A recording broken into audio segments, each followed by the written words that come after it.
I see you, I appreciate you, and I'm thankful you subscribe and keep showing up. This space is built on your insights. Leave your thoughts and lessons below. Now, cue the tension, cue the truth. Let's get into it. If you ever find yourself in a hospital hallway making decisions for a newborn, while the person who promised, "We're in this together," suddenly becomes unreachable, pay attention to that silence. It is not just a bad moment. It is information. The lesson I learned the hard way is simple. Love can be messy, but abandonment is a choice. And when someone shows you they can leave you holding the most fragile responsibility alone, your next move should be about protection, not persuasion. This story is about the night my wife walked away and what I did next. If you've ever watched someone vanish the moment life got hard, stay with me, because this isn't a quick breakup story. This is a hospital hallway, a newborn in the NICU, and a choice that changed everything. If you want more stories with real consequences and real healing like this, share with someone who needs boundaries, and subscribe for more relationship dramas like this one. The night my daughter was born, the hospital smelled like antiseptic and burnt coffee, and the air felt too cold for the month of May. We were in St. Louis, in a brick medical center that always seemed to hum, elevators, nurses' shoes, distant intercom calls.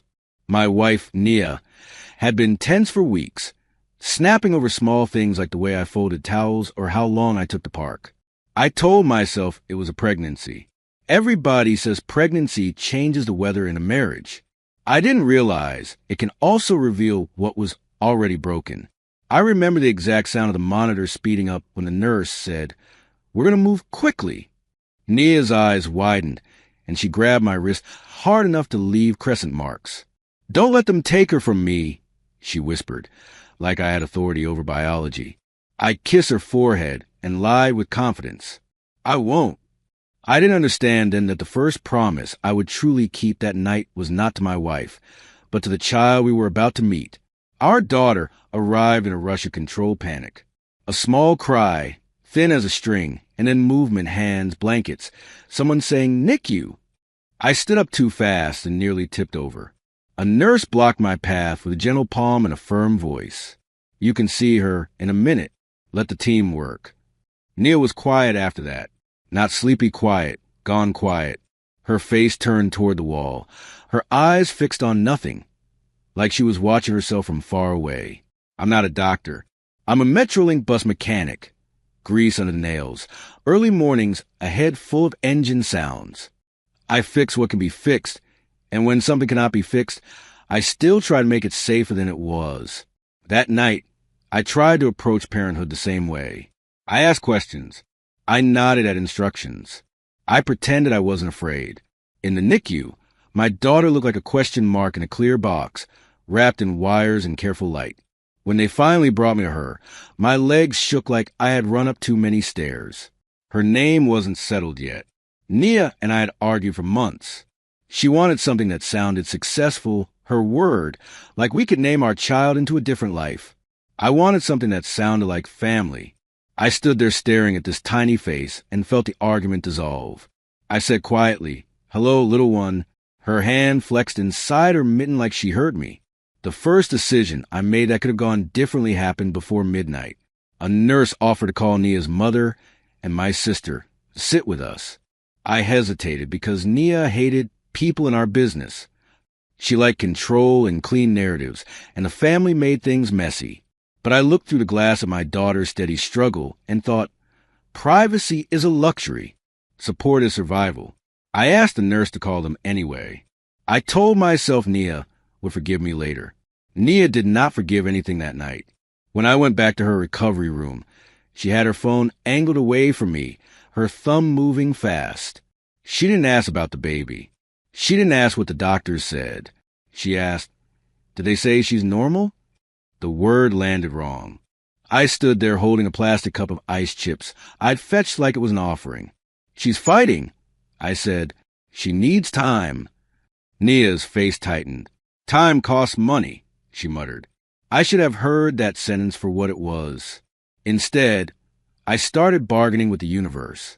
I told myself Nia was scared, that fear makes people sound ugly, that motherhood would soften her. I told myself a lot of things that were convenient, because the alternative was admitting my wife might not be in a room with me anymore, not emotionally. I sat in a hard hospital chair while she slept and wrote a list on my phone. Call insurance, call work, get diapers, learn NICU schedule. By morning, my sister, Patrice, arrived with her hair wrapped and her eyes already wet. She hugged me without asking permission. "Where's the baby?" she said. "NICU." I answered, and the word felt like gravel. Patrice grabbed my shoulders and looked me in the face the way older sisters do when they need to anchor you. "Are you eating?" she asked. I laughed once, sharp. "I don't even know what day it is." She nodded. "Okay, we're going to fix one thing at a time." Nia's mother arrived later, dressed like she was coming to court. Pressed blouse, careful lipstick, a purse clutched tight. She looked around the room, took in the monitors, then stared at me like I had arranged the whole crisis. "How did this happen?" she demanded. I opened my mouth, then closed it. "Because what do you say? The baby came early? Life is unpredictable." Her eyes slid to Nia, who stayed turned away, and the room filled with quiet that felt accusatory. In the NICU, my daughter's nurse was a woman named Maribel Grant. She was a black woman in her 40s with a neat bun and calm hands, the kind of person whose presence slows panic down. "Talk to her," Maribel told me. "Your voice matters." So I talked. I told my daughter about the sound of my tools clinking in my work bag. I told her about the vinyl records I collected. Old soul albums my father used to play on Saturdays while frying catfish. I promised her I'd teach her the difference between real love and performance. The second decision I made that could have gone differently came 2 days later, when Nia asked me to bring her purse. Her tone was casual, but her eyes refused to meet mine. I brought the purse, and it felt heavier than leather should feel. I saw an envelope inside, creased, already opened, sticking out like it wanted to be found. I didn't look. I told myself I was respecting privacy. But the truth is, I was afraid of what I'd see. I left the purse on the bed and went to the NICU to breathe. On the third day, my phone buzzed while I was washing my hands for the NICU.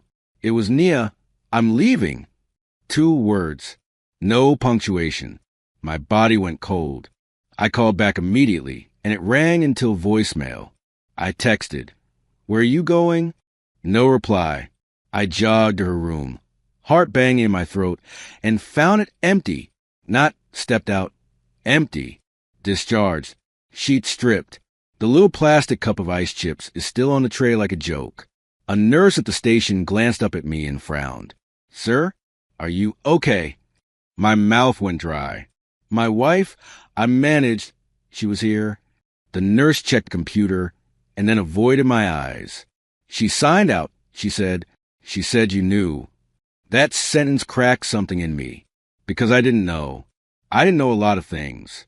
I stood there under fluorescent lights, surrounded by people walking with purpose, and realized I had become a man without a partner in the middle of a medical crisis. I found the envelope later, tucked into the diaper bag we'd brought. It wasn't a letter like in movies. It was a torn notebook page with hurried handwriting and a single folded sheet from a lawyer's office. Not divorce papers yet, just separation intent language, like she'd been practicing the idea. Her note said, "I can't do this. I can't be trapped. The baby is sick. This is not the life I chose. Don't call me. I will call when I can." No apology. No name at the end. My hands shook so hard I had to sit on the floor in the hallway, back against the wall. Patrice found me there. She didn't ask questions. She sat beside me and took the paper from my fingers. She read it, and her jaw tightened so hard I thought her teeth might crack. She left you at the hospital. Patrice said, quiet and furious, "With your baby." I wanted to defend Nia, out of habit. Instead, I stared at my shoes and whispered, "I don't know what I did wrong." Patrice's response was immediate. "Stop," she said. "Stop blaming yourself for someone else's choice." That was the first time someone put language around what I couldn't yet face. Abandonment is not a misunderstanding. It is an action. It is a door closing. Patrice stood and offered me her hand. "Come on," she said. "You still got a baby who needs her dad." I took her hand like a lifeline and stood up. Even though my knees didn't feel like mine, the hospital social worker helped me fill out forms I never imagined I'd fill out alone. Emergency custody paperwork, insurance forms. Who is the mother? Boxes that felt accusatory. I called my union rep from the mechanic shop and explained, voice cracking, that I needed time. My supervisor, Mr. Caldwell, didn't ask for details. He said, "Bring me the paperwork. We'll handle the rest." When he said it, I cried in the parking garage beside my car, because kindness can be unbearable when you're falling apart. My daughter stayed in the NICU for 26 days. I learned the schedule by heart. Rounds at 7. Feeding attempts, skin-to-skin time for oxygen allowed. I kept a small notebook where I recorded her weight, like it was a stock market. Up 2 ounces, down 1, steady. Maribel taught me how to hold my hand still inside the incubator, so my daughter could wrap her fingers around one of mine. "She's learning from you," Maribel said. "That matters more than you know." I named her Layla, not because the name was trendy or sounded expensive, because my grandmother used to hum a song with that name while braiding hair on the porch, and it made me think of steadiness. Layla, my sister said it suited her. Strong, soft, stubborn. Nia's mother called once, a week after Nia disappeared, and her voice was sharp. "Where's my daughter?" she demanded. I stared at the NICU door and answered honestly, "I don't know." The silence on the line was heavy with judgment. Then she hung up. When Layla finally came home, the apartment felt too quiet. I had prepared like I was assembling a complicated engine. Crib set, bottles sterilized, a little box of preemie diapers lined up like tools. Patrice stayed the first weekend. She taught me how to swaddle without panicking. She also watched me flinch every time my phone lit up. "If she calls, I'll answer," Patrice said. I shook my head. "No," I said, surprised at myself with the firmness. "If she calls, I'll decide." Weeks became months. Nia never called. Not once. The number she had used went out of service. Her social media disappeared like she had been wiped clean. People told me different versions of comfort, and most of them made me feel worse. Maybe she'll come around. Maybe she's dealing with postpartum. Maybe it's the best. I nodded and smiled because that is what you do when you cannot afford to fall apart in public. But at night, when Layla slept, I sat on the kitchen floor and felt the shame crawl over me. I kept expecting a knock on the door. Not because I wanted Nia back exactly. More because my mind needed a storyline that made sense. Abandoned men are supposed to be villains or fools, and I didn't know which one I was. I replayed our marriage like a film strip. Nia's impatience when I talked about saving money. Her obsession with appearances, matching outfits, curated photos, always scanning rooms to see who. Noticed her. The way she corrected my grammar in front of people like I was a project. I had mistaken that for ambition. Patrice pushed me into legal action when I hesitated. "You need custody documented," she insisted. "Not just for you. So nobody can yank her later." I didn't want court. I didn't want conflict. I wanted sleep and a normal life, and a baby who would stop startling at loud noises. But Patrice was right. I filed for full custody in St. Louis County. The judge asked, "Where's the mother?" And I answered, "Absent." It felt like saying a death sentence, but it was only the truth. The judge granted temporary full custody while we searched for Nia to serve papers. When the clerk stamped the documents, I felt both relieved and nauseated. It was like signing a form that confirmed my life had changed permanently. Outside the courthouse, Patrice bought me a cinnamon roll from a nearby bakery that smelled like warm sugar. "Eat," she said. "You need fuel." I ate half, staring at passing cars, thinking, my daughter's mother is somewhere choosing not to be here. Layla grew into her lungs. Her cheeks filled out. Her cries became louder, more insistent. The sound of a child who believed somebody would come when she called. That belief was my daily job. I learned to do everything one-handed while holding her. I learned which grocery store aisle was quietest when she got overstimulated. I learned the pattern of her sleep, the tiny sighs she made when she finally gave in. I also learned my own limits. Pride is expensive. I started accepting help, in my building. An older man named Mr. Jameson lived across the hall. He was retired, always wearing clean sneakers, always carrying a newspaper like a shield. One day he saw me juggling a diaper bag and a wriggling baby and said, "You need a hand?" I hesitated. Then I said yes. Mr. Jameson held the door, then nodded at Layla. "Pretty baby," he said. "She got fighter eyes." I swallowed hard. "Yeah," I said. "She does." After that, he checked on us sometimes. Quiet support with no questions. The first year was survival. The second year was rebuilding. I got a promotion to lead mechanic, which meant more paperwork and less time under buses. But it paid enough to move us into a small duplex near a park with decent lighting and families who waved. Every Sunday, I took Layla to my father's old church, not because I suddenly became holy, but because a routine held me up. The choir's harmonies felt like hands on my shoulders. People would pinch Layla's cheeks and tell me, God kept her. I did not date. People tried to set me up anyway. Cousins, church mothers, co-workers who thought loneliness was an emergency. I said no politely. I didn't trust my judgment. I didn't trust my heart. Nia had been my sure thing, and she had vanished. So I focused on what I could see and measure. Layla's growth chart, my paycheck, the rent paid on time, the way the sun hit our kitchen table in the morning.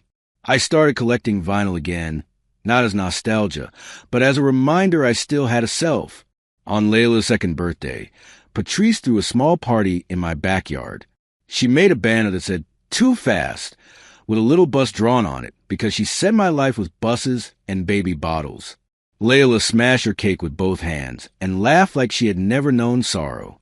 Later that night, Patrice sat with me on the porch steps.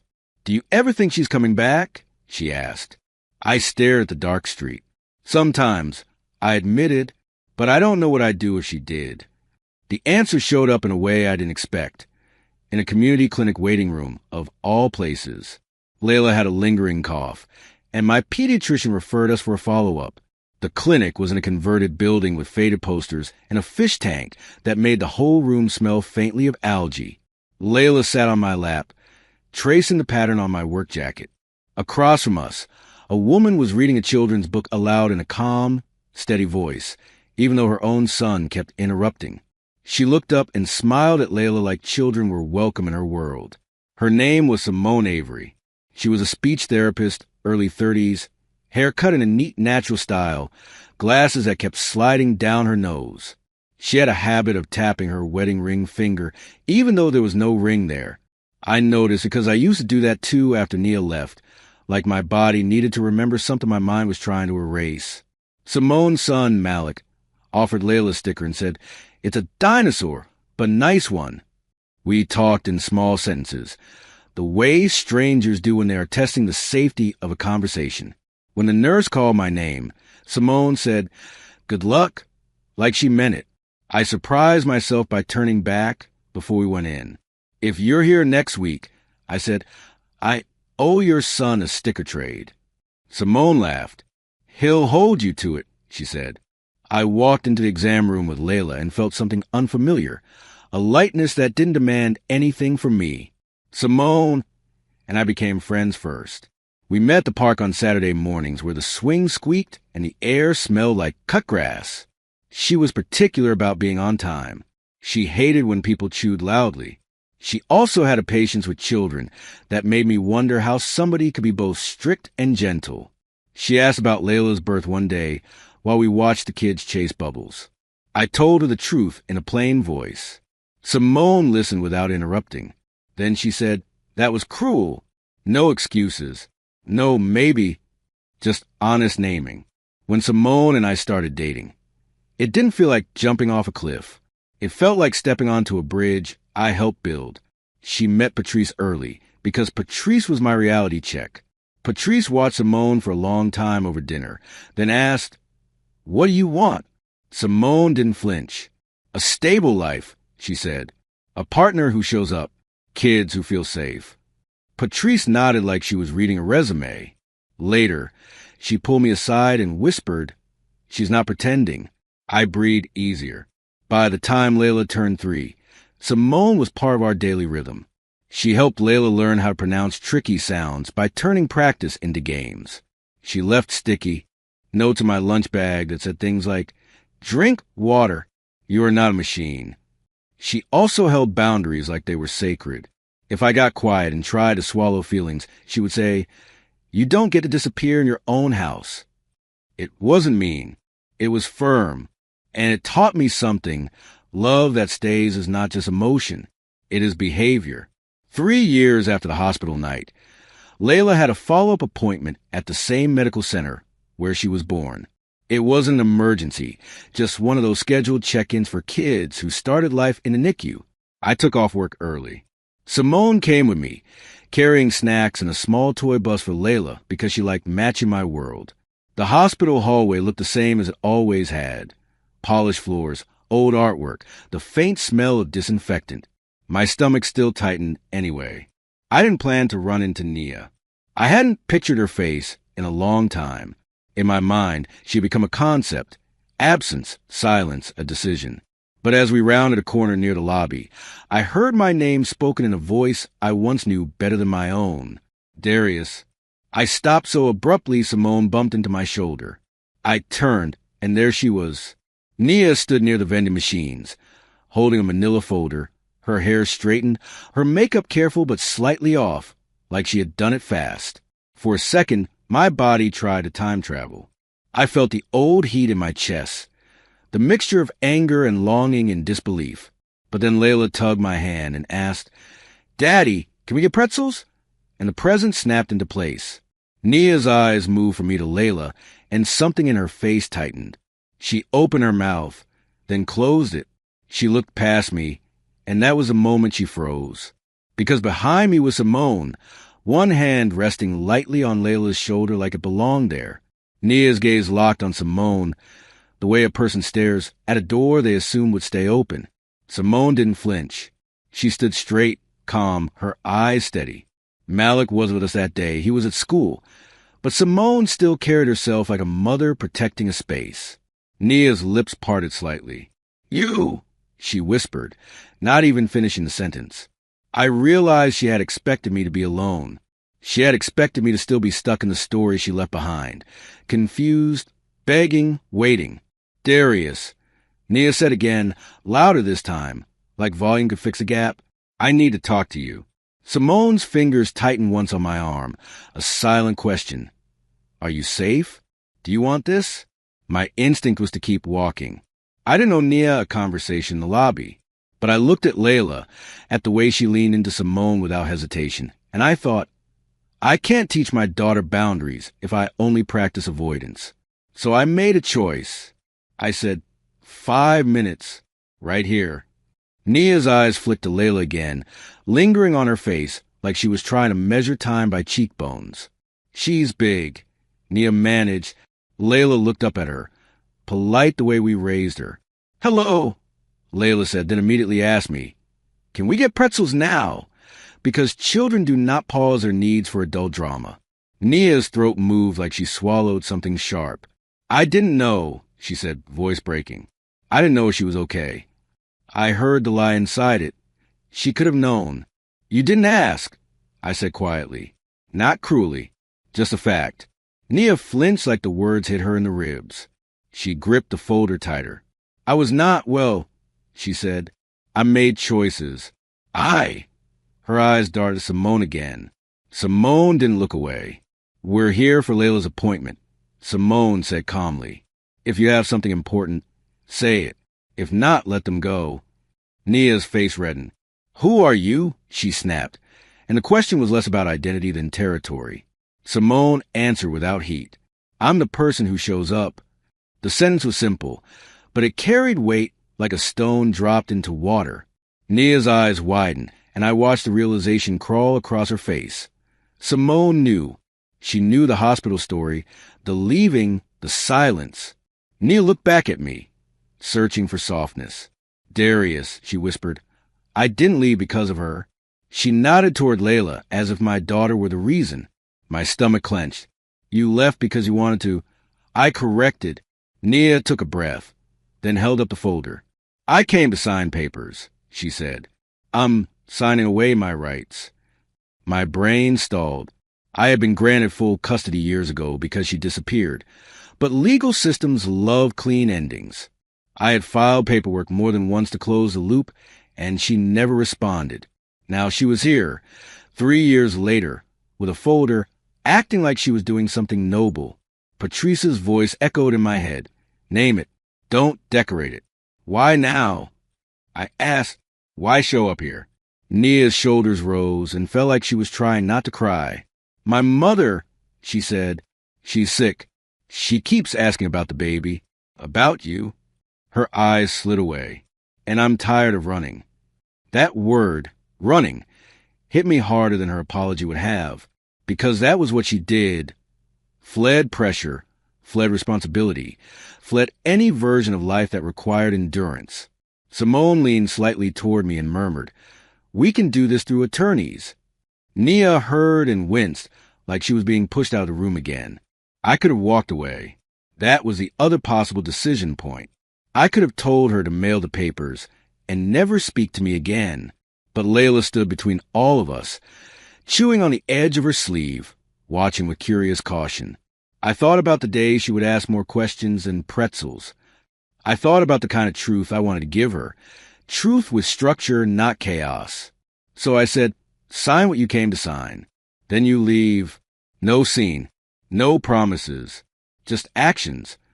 Nia's eyes filled, but she nodded quickly, like she was grateful for any instruction.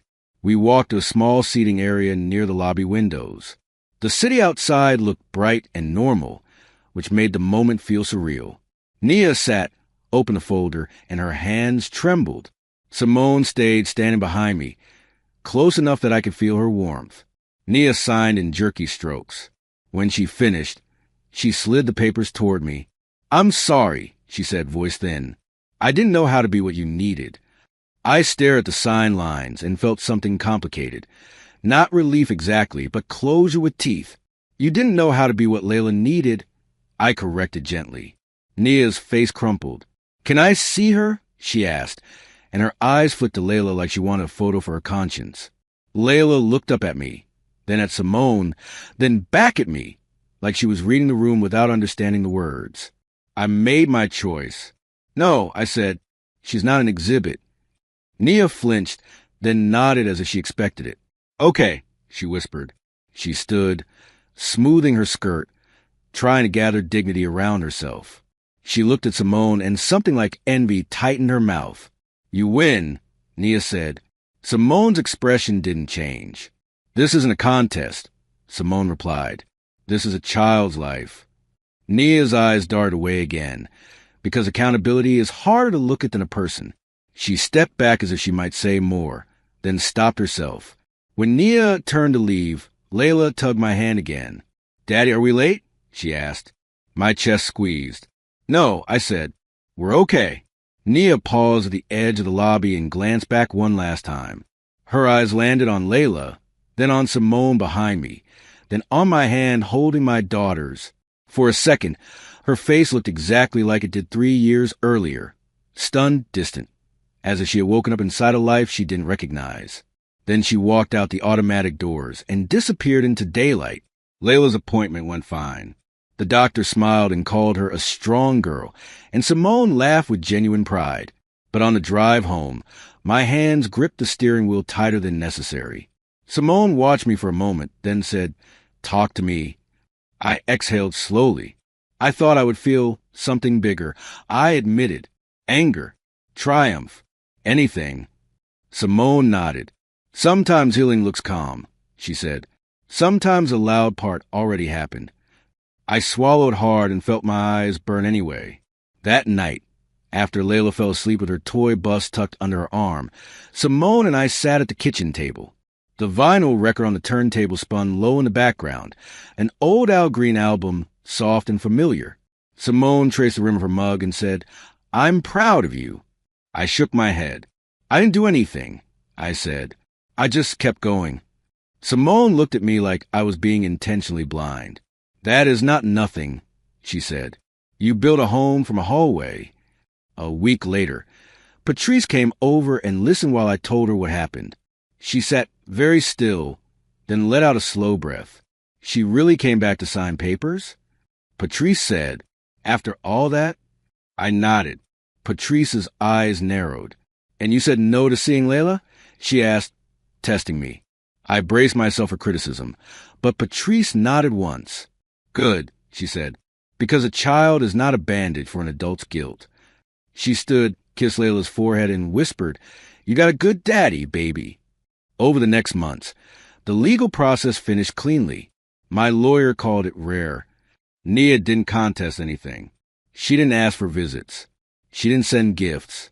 Part of me waited for the other shoe, the dramatic return, the late-night phone call, the sudden demand to be forgiven, but nothing came. I realized something uncomfortable. Nia's disappearance wasn't a plot twist. It was a pattern.